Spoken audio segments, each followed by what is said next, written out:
Hello hi friends, welcome to my channel. ದಿನಕ್ಕೊಂದು ರುಚಿ ಋಷಭ್ಸ್ ರುಚಿ. ಇವತ್ತು ನಾನು ಟೊಮೆಟೊ ರೈಸ್ ಮಾಡ್ಲಿದ್ದೀನಿ. ಅದು ಭಾಳ ಕಡಿಮೆ ಸಮಯದಾಗ ಆಗ್ತದೆ, ಭಾರಿ ಮಸ್ತ್ ಆಗ್ತದೆ. ನೀವು ಒಂದ್ಸಲಿ ಟ್ರೈ ಮಾಡಿರಿ. ನಾನು ಫಸ್ಟ್ ಟೈಮ್ ವಿಡಿಯೋ ನೋಡೋರು ಲೈಕ್ ಶೇರ್ ಸಬ್ಸ್ಕ್ರೈಬ್ ಮಾಡಿರಿ, ಬೆಲ್ ನೋಟಿಫಿಕೇಶನ್ ಆನ್ ಮಾಡಿರಿ. ಈ ವಿಡಿಯೋ ಫುಲ್ ಎಂಡ್ ತನಕ ನೋಡಿ. ಈಗ ಸ್ಟಾರ್ಟ್ ಮಾಡಿ.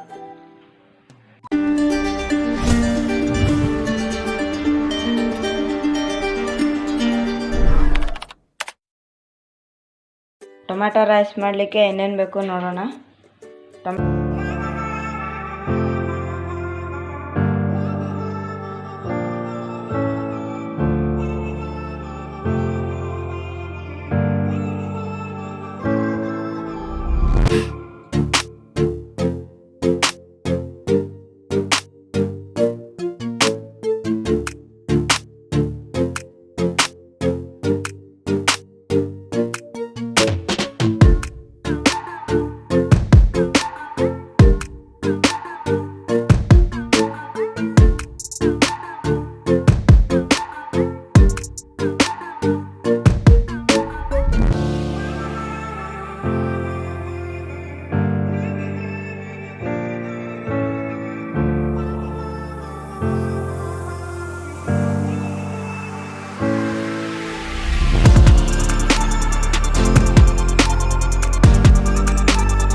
ರುಚಿಗೆ ತಕ್ಕಷ್ಟು ಹಾಕೋರಿ.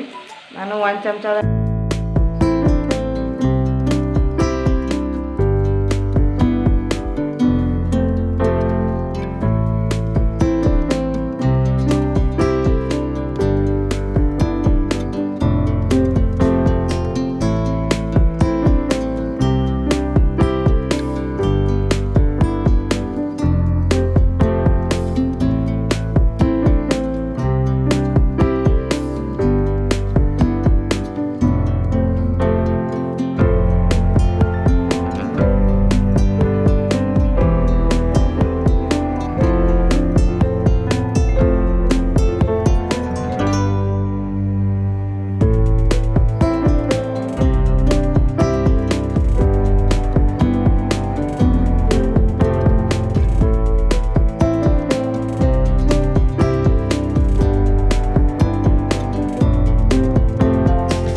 ರೆಡಿ ಆಗ್ಯದ. ಇದ್ರ ಮೇಲೆ ತುಪ್ಪ ಹಾಕೊಂಡು ತಿನ್ನಬೇಕು, ಭಾರಿ ಟೇಸ್ಟ್ ಬರ್ತದೆ. ನಿಮಗೆ ಏನಾರೇ ರೆಸಿಪಿ ಇಷ್ಟ ಆಗಿದ್ರೆ ಲೈಕ್ ಶೇರ್ ಸಬ್ಸ್ಕ್ರೈಬ್ ಮಾಡಿರಿ, ಬೆಲ್ ನೋಟಿಫಿಕೇಶನ್ ಆನ್ ಮಾಡಿರಿ.